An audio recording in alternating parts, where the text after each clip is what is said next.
What is going on, everybody? And in this video, we're providing you a state of the market and stock picks for March 21st, 2023. So if that sounds like something you're interested in, consider subscribing as we do provide daily and weekly updates to get you prepared for the day and the week ahead in this glorious market. So, as you can see, with a lot of movement or activity over the last weekend with Credit Suisse. We opened up today. We did pop a little bit, and we kind of just held today. The interesting thing is we are waiting to see what happens with Powell. Now, Powell is really pivotal, and a lot of people are really wondering where Powell is going to go from this point. Banks are starting to break. Over the past 2 weekends, we've had two huge banks have many issues to where they had to actually get bought out. They were so far underwater that they needed help. We've got essentially a new tool, essentially that is it's not really a backstop for all banks. It is a backstop for selected banks, and there's a reason potentially for that, as there are banks that are deemed critical to the financial structure, and those banks will be rescued. It's not saying that SVB was one of those banks, but it did have some very interesting depositors that essentially needed to be covered. So with that being said, the FDIC, the Fed, and Treasury will essentially watch to see who actually gets these quote unquote not bailouts. But with that being said, we've had a lot of movements over the last week into this week with First Republic has been very headlined with a lot of $30 billion deposits on them. So those banks that essentially took the money, the scare last week where everybody threw their money into JP Morgan and Citigroup and all those other big banks, they turned right back around and deposited it into First Republic. Now there's a lot of talks about that it's not going to be enough for First Republic. Now this is essentially the front line. Something I talked about going into this bank crisis was that if something happens with especially First Republic, that's essentially the bank that they went with to stand, right? And so that's their first standing, and understand that these initial backstops don't typically work for banks. And if you're already getting whispers about First Republic still needs help, that's a huge concern. You've had all these big banks put huge deposits, at least about 5 billion into First Republic. It was quite a few of them that did that, and so now you're still saying that there's still issues. Is concerning. Not to say that they did it willfully. I think it was more so suggested that they were pretty much forced into doing it. But nonetheless, we've had a visit from Biden visiting um, a very important individual in Warren Buffett over the weekend, and still a lot of concern. The thing is everything is still holding. So I don't want to be that guy that's like, okay, well, it's going to crash, and then nothing happened, right? But ultimately, this is not a good sign. The reason that there's panic going on during the weekend and then everything's kosher during the week, it's you get onslaughted with tons of everything is safe um, throughout the week and throughout the day. And then after hours, news will drop or something else will happen when the market's closed. Again, this is not a backstop, right? This is a backstop if all banks get bailed out. I highly doubt that is the case with what's going on. This isn't quantitative easing. This is selective banks will be chosen depending on their rating as well, right? Because banks are rated on their to determine how critical they are to the infrastructure. And so again, over this weekend, Credit Suisse was a very critical bank. We could not lose um, Credit Suisse, and understand that the UBS, that was really the only option that they had for them to buy out, aside from the government buying them out. And so they kind of forced the hand. We got a lot of downgrades on these banks because of what's been going on. So interesting situation that we're in.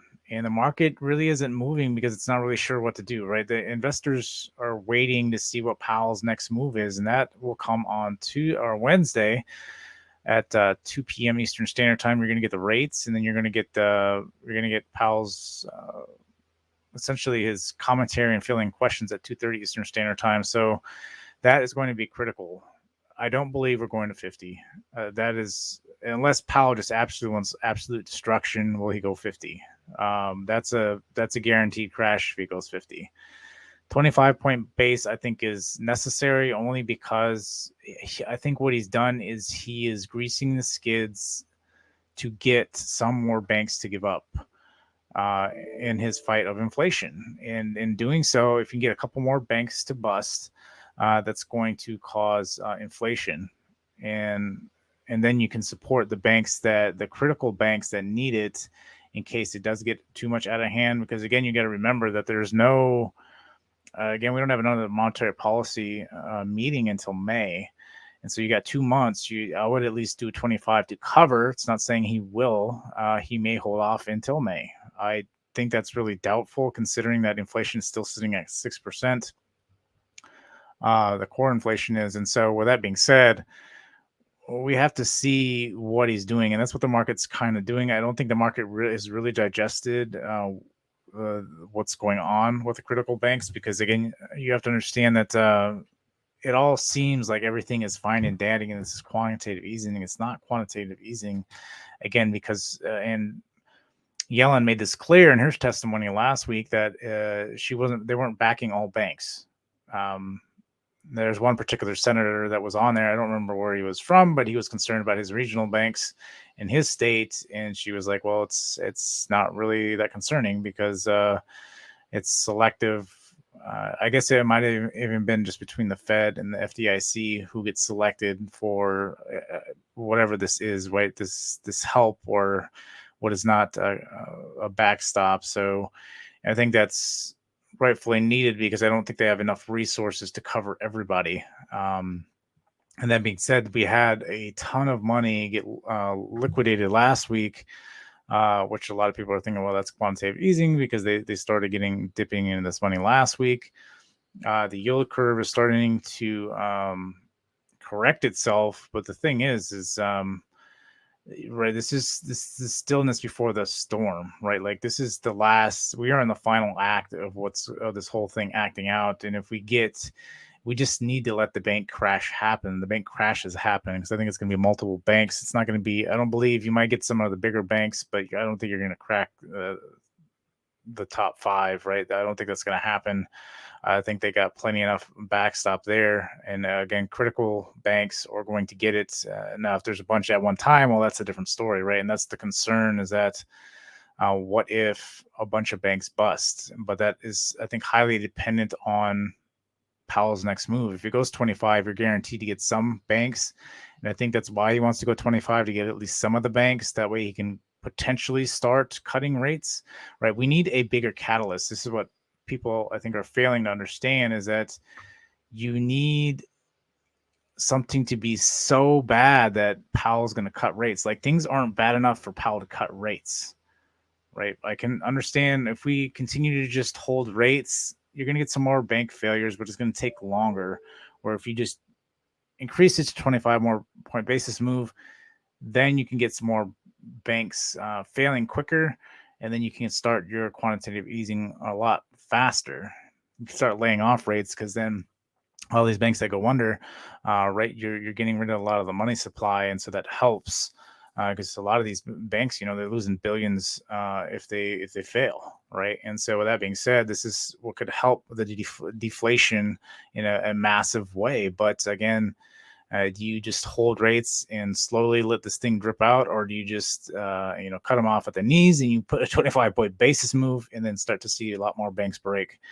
And so that's kind of where we're at. And something I've said, I believe we are in the final stage. I believe we will get to a pivot very shortly, but you need more banks to bust. And that's the concern, is, do we get 25? I think, that's more right on par what we were guesstimating, at least 25-point basis moves. So this could be something that was projected by the Fed to do 2025, and then at that point, banks would break. And so it's not saying that anything else. Amazon just announced today, again, they're laying off more people, right? There's more people getting laid off. And so we do need a turning point as before all those other numbers start to hit and scare, but I don't think they're going to have as much impact. We need this, if this bigger bank event can happen, it would expedite everything. And then we could go back to potentially quantitative easing. But again, depending on the aggressiveness of Powell is really what we're looking for. We're just going to hold and wait for a couple banks, and then we can kind of ease to kind of see what banks are breaking. Or do we just lay on 25 and then you start getting a bunch of banks breaking? And then it's like, okay, well, hopefully it's not some of the bigger banks, some of the critical banks that we don't want to go under, at least not multiple ones at one time. At least if we can try to layer that out, that would be better. But we'll see. We have to see. That's ultimately what the market is waiting for right now. And then again, the market will push up because the market's the market, and it will push up. And I think there is, again, a very misleading indicator that, okay, well, we're going to pivot. You have to, things aren't bad. Powell isn't just going to stop. You're going to continue to get bank breaks until Powell starts cutting rates. And again, you need that bigger catalyst. You have to understand rates weren't cut in 2008 until stuff really started getting bad, and things aren't there, right? Things are not as bad as they were back in 2008 for Powell to start cutting rates, and inflation is still high at 6. So, and then the other time we started the quantitative easing is when the pandemic hit. So none of those are really going on. Yes, things are bad, but I mean, this is the new norm, right? Like things aren't that bad for us to start really cutting rates. And so we'll just hold rates perhaps a long period of time. That maybe that could be in the cards. Maybe we don't need to push up and we just hold rates and slowly let banks break. Could be a very strong possibility. Or maybe it will give us enough time to help the banks. But again, the problem is the banks would give you quicker deflation. Now you don't want deflation to happen fast either, but you know where your par is. You know where stuff is starting to break, and I think Powell realizes that now. Question is what's his next step? And so we wait and we see, right? And I think the market is anticipating a break. The market is anticipating that turnaround. And I think it will happen, but the problem is if a bank breaks and it makes headline news, the market could be down 50 points in like 2 minutes, right? It could drop like crazy. And we saw that even with this. I mean, this move here was a good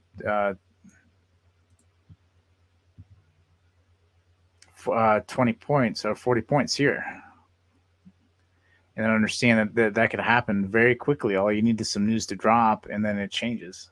And so right now, again, people want to know for sure, right? Like, I think there's a lot of misunderstanding because of the whole bank stuff is new. So we don't really know what's going on. But from there, we'll see, right? So every day is a wait and see what happens with the news. The news plays a big part in what's happening. The news plays a big part in what's going to happen. You have to understand projections and all that are going to come out on Wednesday too for quantitative easing, whatever the case is. Now, if that changes by chance, that people, because that were kind of pushed off until next year, that could change dramatically with a couple a couple of these banks that have broke. 2 big banks have broke. Again, the move happens, the crash happens right when quantitative easing happens.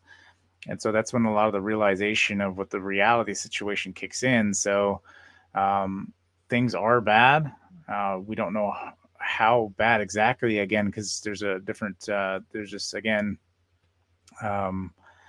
other perspective that's painted that everything is okay. And so you won't really know for sure until that makes headline news. And so, again, we will see. Again, every day counts. You are in the bank crisis. Every day counts. Every news article that comes out, it's going to matter. I'm doing this as the market is still open, but here in like 10 more minutes, the market's going to close, and then you're going to start getting news about banks. It's going to happen overnight. These news events are going to happen overnight. They're going to try to prevent it happening during the day, and bigger events trying to push that off to the weekend so they can hopefully do something during the weekend to make sure that when we open up, everything is quote unquote safe. And so again, you should see the pattern that's going on here. We got it with SVB on the first one. Credit Suisse, we've been getting these news drops like the severity of the situation on Thursdays, and then into the weekend they work on it, and then come Sunday that has a resolution. The past 2 weeks we've had two big banks. What is the next one to go? Is it First Republic? There's already rumors about it now, and it's only Monday. All right, what are some of the other rumors that could potentially be coming out? Again, we have to understand right now the rates haven't decreased. The rates are still up at 4.75. So we have to see what that next move is. What is Powell thinking? What is Powell doing? And then we go from there. So until then, we may just chop, or we may play this really tight range. We're essentially playing from the 39.56 down to the 39.16 is where we're playing right now. Again, tomorrow we could drop overnight and hold this, and then come right back up during the day until we get news from Powell on Wednesday. Could be a very strong possibility. Again, this is nothing new. When we come into a big event, the market just kind of plays a really tight range until it figures out what it's going to do. And sometimes even on the next day, this thing may not even move. It may just sit at 39.39 and not move, not deter far from that. It kind of wanted to hold that today. I wouldn't be surprised if it hardly even budges tomorrow. And then going into Friday, now you have to expect whatever happens on Wednesday is going to be a huge move, whether it's to the upside or to the downside. It will be big. Because not only will you get the rates, but you'll get Powell Q&A, and then you're going to get projections on what's going to happen, and it's going to change. This is a very pivotal. You have to understand what happened on a week and a half ago, almost 2 weeks ago now. What happened with SVB is changed the dynamic of the market. These projections are going to change dramatically from what's happened, because we were supposed to come in. There was a high probability that we were getting a 50-point basis move coming into this meeting. And since a big break, it is changed. It is down to either pausing or only a 25-point basis move. If they do a 50-point basis move, like I said, the whole market's just going to crater, right? Because you are guaranteeing that now you're starting to flirt with the fact that a potential big five could crack. And that's the problem. Again, for every full point increase, you get a 10% decrease in bonds, and these banks hold bonds, and so understand that that's hurting them for those bonds that they're holding. So nonetheless, we will see what happens with the next coming day. Again, every evening counts. News events are huge right now, so you have to be mindful of that. It could change a lot of things very, very quickly. So we will see there. So nonetheless, that's what we're looking at tomorrow. Let's take a look at the dollar. Again, the dollar's continuing to pull off, and as expected, I'm going to say this is as inflation we're starting to see some signs of deflation because of these banks going under. You have essentially your catalyst that is doing this. Again, if there's a crash, right, this thing's going to rip up anyway, so it really doesn't matter.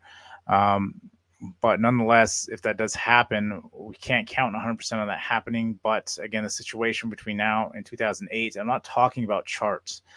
I don't look at a 2008 chart. I'm talking about the way things are set up. You get a lot of news about things being safe. You get a lot of news and events that are very similar. The charts are similar as well, but the events are exactly the same, right? The setup, the bailouts, right? Everything is exactly the same, right? And not the bailouts per se, but the way everything is handled is the same. But right now, what is different is the fact that they aren't bailing out all banks. They are selectively picking critical banks, and those particular banks that are of interest, those are the only banks they are saving. They're not saving everybody. And I think at that point, we'll see how this plays out, because that could change. But Yellen may be correct in that fact that they are not, this isn't a bailout, because they're not going to bail out all the banks. They need some banks to crack to create disinflation, to get inflation down to where they want it to 2% again. They're going to need banks to break. So they won't support all banks. So I mean, this could be by design. Who knows? We won't know. History eventually will tell us, right? You have to get further down the road and look back to really understand what was really occurred. But right now, we are trying to understand the current situation. You won't again know till everything is over and said and done. Just like you won't know if we've hit a bottom till years past if we've actually hit a bottom or not. But right now, again, there's a huge catalyst. You're in a banking crisis. It has changed the dynamics. So coming into Wednesday, it's going to matter. So being said, if there's huge disinflation, the dollar is going to crash, right? And so you have to understand at that point, this is why it is currently holding where it is right now. But again, we have to see how things adjust, right? The inflation is coming down, which is a good sign. It's not coming down as fast as it needs to be coming down, but it's coming down. It's still very high. Being said, it's breaking banks. So you can't just let off rates because it's still high at 6, and you don't want inflation to start running away. And you got 2 months before the next monetary policy. Nonetheless, the dollar is sitting where it is. Now, Bitcoin is very interesting. Obviously, very strong going on here. That's, I don't think, a good sign, actually. I'm not really familiar with the candles, but this, I think, is a complete reversal to potentially crash. I don't know. I don't follow the candlesticks like that, but nonetheless, I've never needed to. But we'll see what happens here. Ultimately, for Bitcoin, again, that's the whole reason why Bitcoin was created, because of the banks. I think that is feeding into the current narrative. It's detached itself from the current market. It's not saying it will be that way. The true test to see if it's fully detached from conventional markets is to see if the banks do collapse and the markets crash, will Bitcoin hold? If it has truly detached from that. But you have to understand, like anything, not everything is always detached, right? There it goes in segments to where it is detached and segments where it is not. So you have to understand, even like gold and everything else, it plays in the same fashion. So you can't think that just because it detaches that is what it is, right? It happens, it goes in parallel, sometimes it doesn't, right? It goes opposite. So it really just depends. So right now we will wait and see, but I think the true test here will be if we crash in a panic. Nothing matters. All markets are sold. It doesn't matter. So if we do crash, will that bring down Bitcoin? Right. I think people are wanting to see a complete crash of the financial system and then Bitcoin hold. I think it is too premature to think that could happen. I may be wrong, but um, right, I'm not 100%. I'm not. I don't claim to be, but I just don't. Just in my perspective, I just don't see that happening yet. Like things aren't. There's still a lot of too many people scared of crypto for that to be legitimate, right? But we'll see. We'll wait and we'll see going forward. But nonetheless, Bitcoin is where it is. It's almost back to 30. So it has shown great strength, which is awesome to see. But again, we have to see going forward. Tesla, again, holding but not breaking above the 187. Floor being roughly 165. Again, I think this thing is just going to roll over and start selling. I want to at least see 140 for me to really be bullish on Tesla again. That's not saying that Tesla can't rip up, but it needs to fill this gap at least before the next. I think it's going to happen before the next earnings cycle, which will be in April 15th. So we got about 3 weeks away from there, and I think that's enough for a bank crisis to happen to fill this gap real quick. Because that's the thing that's going to happen, right? You have to understand what we're talking about. The bank crisis, is a crash scenario in which things could just sell off like crazy for a couple of days, and then that would be it. That's kind of what I'm looking for. I'm not looking for this nasty grind down that we've had for past year. I'm looking for a crash down a couple hundred points, and then from that point we recover. That's what I'm looking for. And again, that scenario can happen and it can't happen, right? I mean, there's no telling if that's going to happen. Obviously, if you could predict these things, the markets would be much simpler, but they're not that predictable. So NVIDIA, again, very strong. I believe they do have an event tomorrow, so this thing could rip up pretty high. Again, it's got some huge gaps in here. This huge parabolic rip here and then a huge gap here. again, ChatGPT has really been fueling this thing, and giving any kind of AI talk has really been fueling the video. So it's been extremely strong. A lot of chips have been strong just because of that fact. So again, it's going to take something. It's going to take a bigger catalyst for this thing to come down. But again, we have that catalyst. The question is will it play out? So, and this is why I said this dynamic has changed and it's not the same anymore because of what's currently going on. BA again, it's kind of moved down into that second layer of support here. Again, we'll see if it can break down below the 186. If not, you want this thing breaking back up over the 208. And then if it breaks that, again, you need to break 220. We need to bust 220 for BA to break out. JPM still holding fairly strong here. It's been trying not to give up, but again, I think it needs to at least come back down to the 116.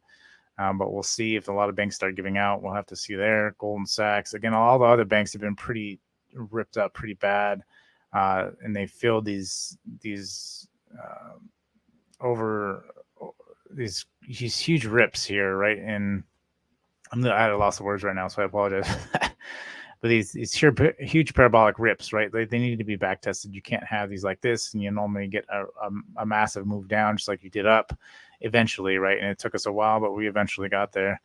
And then BAC, again, this is just actually getting crushed as of right now. Banks just aren't looking good. Banks will lead the way. So just because tech and everything else is holding, they're just delayed compared to what the banks are. They'll follow the banks eventually. The question is, can the banks fight back, right, when everything starts turning is the question, because you want everything to run in parallel. If you want a bull market right now, you're not getting that, right? The banks are hurting bad right now, so we'll have to see. But nonetheless, that is pretty much what I got. I don't want to make these videos too long. These videos have been going about 30 minutes. There's just been a lot to talk about with the bank crisis going on. You have to be very informative. Again, I think tomorrow will probably be shorter unless an event happens or something overnight happens. Going into Wednesday, I kind of expect it to just be flat until we get something from Powell. I think any kind of news will probably try to be pushed back towards Powell. But again, it all just depends. So again, it can change by the minute, by the hour. Maybe it'll take a couple days. We're not really sure, but the banks are in a crisis right now. So all it could take is one news drop, and this thing again could gap down, 200-300 points, get a crash, and then that would be the crash essentially to call a pivot to start laying off rates. So with all that being said, go ahead and drop a like, and until next time, I'll see you guys later.